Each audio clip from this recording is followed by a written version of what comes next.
Ayan, welcome pa rin po sa bagong programa ng IFM, ang alamin natin. So, ang topic natin ngayon ay hypnotism. Ayan po, sa Tagalog, hypnotismo. Ayan. So, ang hypnotismo o hypnotism ay may kinalaman sa larangang pangmedisina at panlipunan. Ayan. So, sa panlipunan po, ang hypnotismo o hypnotism, diyan nangunguna ang mga mandurugas, mga manggagancho, nang uuto, yan, mga budol-budol gang, yan. Makikita nyo sila sa palengke, sa jeep, bigla ka na lang nilang kakausapin, yan, maglalahad sila ng kanilang talambuhay, ikaw naman nakikinig ka, naawa ka na, ayan. No, kung hindi mo papakinggan yung kwento nila at titingnan mo lang yung mukha nila, para sinasabi ng mukha niya na taga hingi siya ng awa, na maawa ka, nasalanta kami, nasunog ang bahay namin, iniwan ako ng asawa ko, ang anak ko ay na-rape, nilapastangan, at ako ngayon ay may cancer.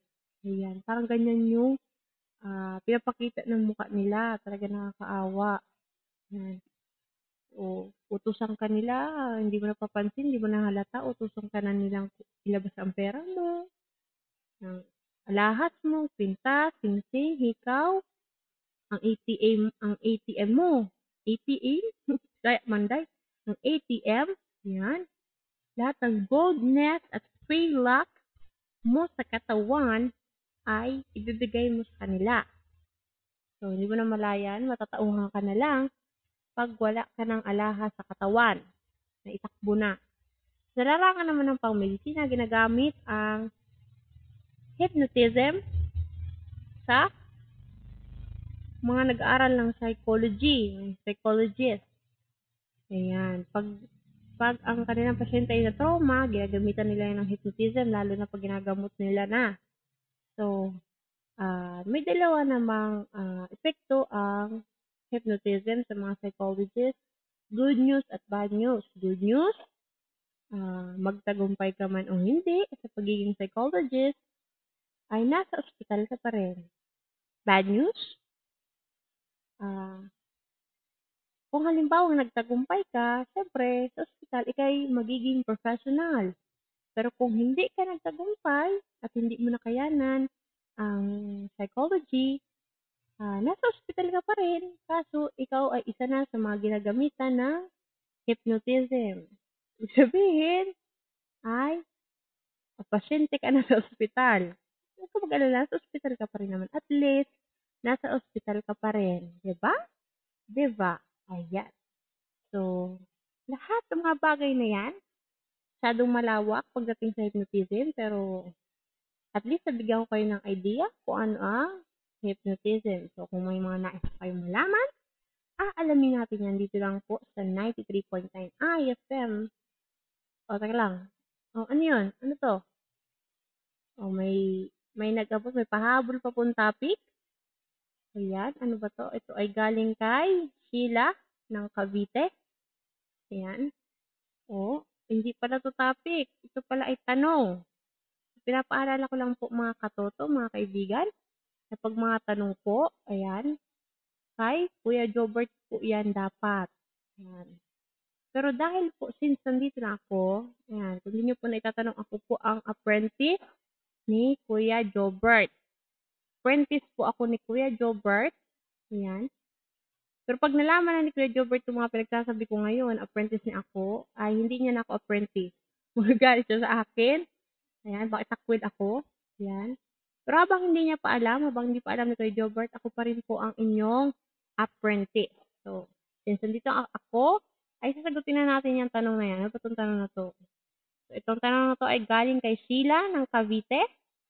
Ang sabi dito ay, anong prutas ang matatagpuan sa kantang Happy Birthday to You?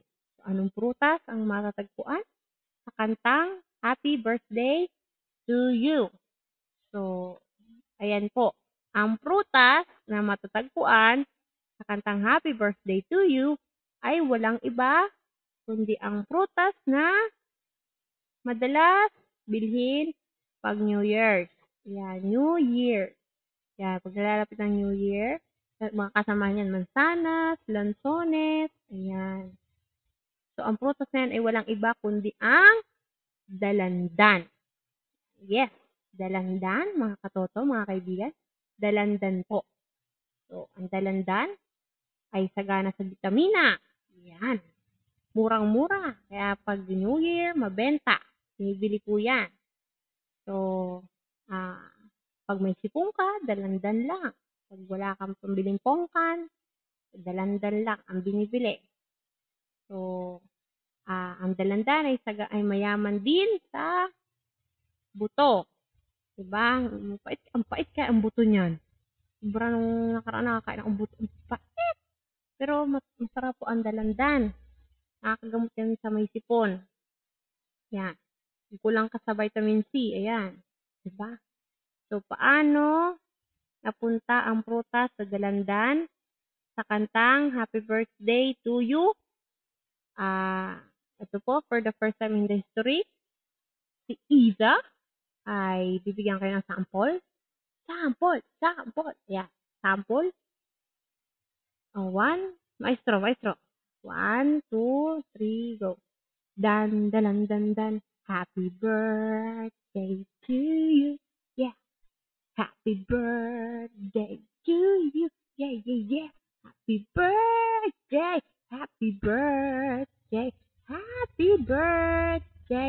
to you. Yan po. Ayan.